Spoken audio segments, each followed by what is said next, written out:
This is Saul Canelo Alvarez. This is Terence Bud Crawford versus Crawford. A true super fight. The Terence Crawford versus Canelo Alvarez showdown was nothing short of unreal, with Fight Week delivering unforgettable highlights and expert predictions that built the hype to another level. Leonard Durant and Tommy Hearns and those kind of fighters, and by the way, Sanchez and Gomez and the great fights from years ago. This is one of those, and you're all a part of it. Hagler, Leonard Duran, Hearns, those kinds of legendary fighters. And let's not forget Sanchez, Gomez, and the other great battles from years past. This fight is one of those moments, and you're all a part of it.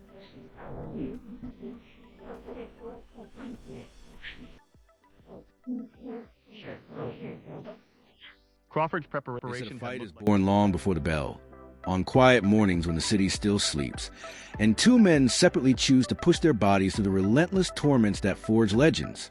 During that camp, Terence Crawford and Canelo Alvarez live deep inside those rituals, each team existing as a world of its own.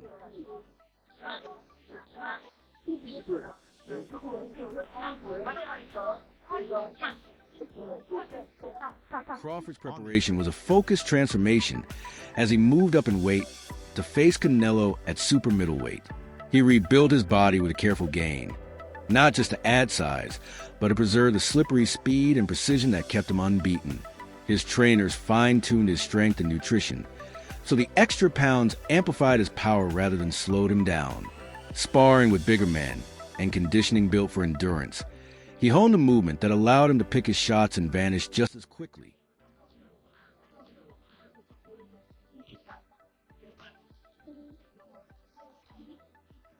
On the other side, Canelo's camp unfolded like a masterclass in measured intensity. He put in the obvious work, pads, mitts, and countless rounds on a heavy bag, but also mixed in unconventional drills that reflected a career built on hard-earned instincts.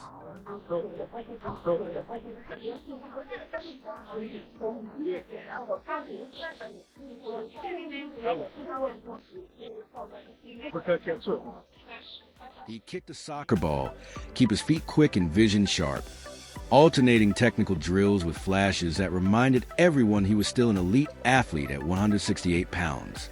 Both camps released teasers, and the narrative seemed to write itself. The compact, precise sharpshooter against the seasoned champion's frame. Yet beneath the clips and the hype, the daily grind was strikingly similar for both men. Size and history complicated the clean story. Canelo carried weight, championship experience, and the aura of a man who had weathered every storm, while Crawford brought an unbeaten record, sharp ring IQ, and the hunger to chase a risky victory that could cement his place among the greats. On fight night, it wouldn't be the videos or weigh-in reports that mattered, but whose preparation translated into moments. The split-second decisions, the iron lungs, and the courage to both take and give. In the end, that was where a fight was truly. Bud's gonna do good. He's gonna do good, but I don't think he's gonna win. But I do see Bud like getting a lot of punches off, being able to tag Canelo with some good shots, but they have no effect. That's the thing. He has the best chin that I've ever Bro, seen. and nothing moves his head. Meanwhile, boxing icon Roy Jones Jr. made a bold prediction ahead of the fight. While much of the conversation centered on Crawford moving up in weight, Jones Jr. believed the added muscle wouldn't be a major factor. Terence has been bulking up to the weight just like I did as a heavyweight, he explained. If he can handle super middleweights and light heavyweights in training, he can handle them in the fight. The weight shouldn't even be an issue. In an interview with The Ring, Jones Jr. admitted that if money were on the line, he'd bet on Crawford, arguing that the American had far more paths to victory than the Mexican superstar. If Canelo fights the absolute correct fight, he has a chance, and I think he could be victorious. But if he doesn't, Crawford has 6 ways he can win it. My money would go with a guy who has 6 ways to win over the man who has just won. Jones Jr. didn't stop there. On All the Smoke, the former 4-weight world champion once again raised doubts about Canelo, stressing that Crawford's hunger and determination remained unmatched. Roy Jones Jr. believed Crawford still had more to accomplish in boxing, but he wasn't convinced that Canelo shared that same drive, though he didn't elaborate on why. For Crawford, the challenges were immense. moving up to a new weight class, shaking off ring rust, and navigating a difficult stylistic matchup. For the first time, he couldn't assert his dominance or overwhelm his opponent at will, leading some to wonder if he had reached his physical peak and whether his most dominant days were behind him. On the other side, Canelo entered the fight after a lackluster unanimous decision win over William Skull, a bout that set CompuBox records for all the wrong reasons, mostly tied to his offensive inactivity. While much of the blame fell on Skull, who spent most of the fight circling to avoid engagement, Canelo struggles to cut off the ring, and his apparent lack of urgency raised fresh questions about his drive at this stage of his career. Of course, doubts like these have surfaced countless times before career-defining nights and are often dismissed as overreactions by observers chasing false leads. In truth, the mark of a future Hall of Famer often lies in navigating storms of doubt and proving resilience at least once along the way. Against this backdrop, former champion Jeff Horn also weighed in with a prediction for Canelo versus Crawford. Jeff Horn recalled how Crawford claimed his first world welterweight title by knocking him out in the 9th round back in 2018, and he believes Canelo will likely try to start fast and overwhelm Crawford from the outset. However, Horn can also envision Bud surviving the storm, outwitting Canelo, and ultimately defeating the Mexican in the later rounds. Speaking to Fight Hub TV, Horn explained, "It's either going to be a stoppage early for Canelo, just trying to batter Crawford because of the size difference, or Crawford outsmarts him in there and clips him and tires him out using his boxing skills, and potentially finishes Canelo later in the fight, like he did with myself." Speaking further about Crawford's chances of finishing Canelo, Horn said Bud's shots are extremely accurate, and if he can weather the storm early, if that's the strategy Canelo brings, then the pressure could tire him out and create openings for Crawford to land clean punches. That, Horn argued, could allow a window for Crawford to pick the holes, break Canelo down, and possibly stop him in the later rounds.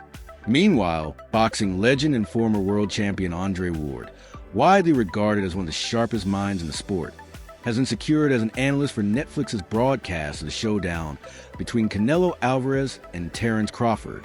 Ward has already detailed what he expects from the fight, noting on his Instagram story last month that one of Canelo's greatest strengths is his ring presence. Because even when he's resting, he's coming forward as though he's in control, and that constant pressure has the ability to mentally unnerve and physically drain opponents who feel like they can never rest. He also added, both Terence Crawford and Canelo Alvarez are puncher boxers, not boxer. Andre Ward elaborated that both Terence Crawford and Canelo Alvarez are punchers. They can box, but that's not what they naturally want to do. Their true intent is to inflict damage. When they do box, it's usually to rest, regroup, or position themselves for bigger shots. Still, Ward stressed that come September, both men would need to be true boxer punchers, capable of transitioning into the power game without being reckless. In his earlier breakdown, Ward avoided making a clear forecast, but during an August 29th interview with Fight Hype, he made his stance clear. "I'm going with Terence Crawford. Big weight jump. A dangerous fight. But somebody's got to prove to me that they can break Terence Crawford's will and that he can't figure out in there against you. It ain't no disrespect toward Canelo, but I've said this. I'm not betting against Terence Crawford against nobody right now. You've got to show me that you can beat him." On the same day, Ryan Garcia appeared on Cigar Talk and gave a different perspective, saying that he believed Bud would land plenty of punches, but doubted those shots would have much effect on Canelo, adding that while Crawford might be able to tag him, the Mexican superstar's durability could ultimately neutralize Bud's offense. I just think that he's biting a little bit more than he could chew.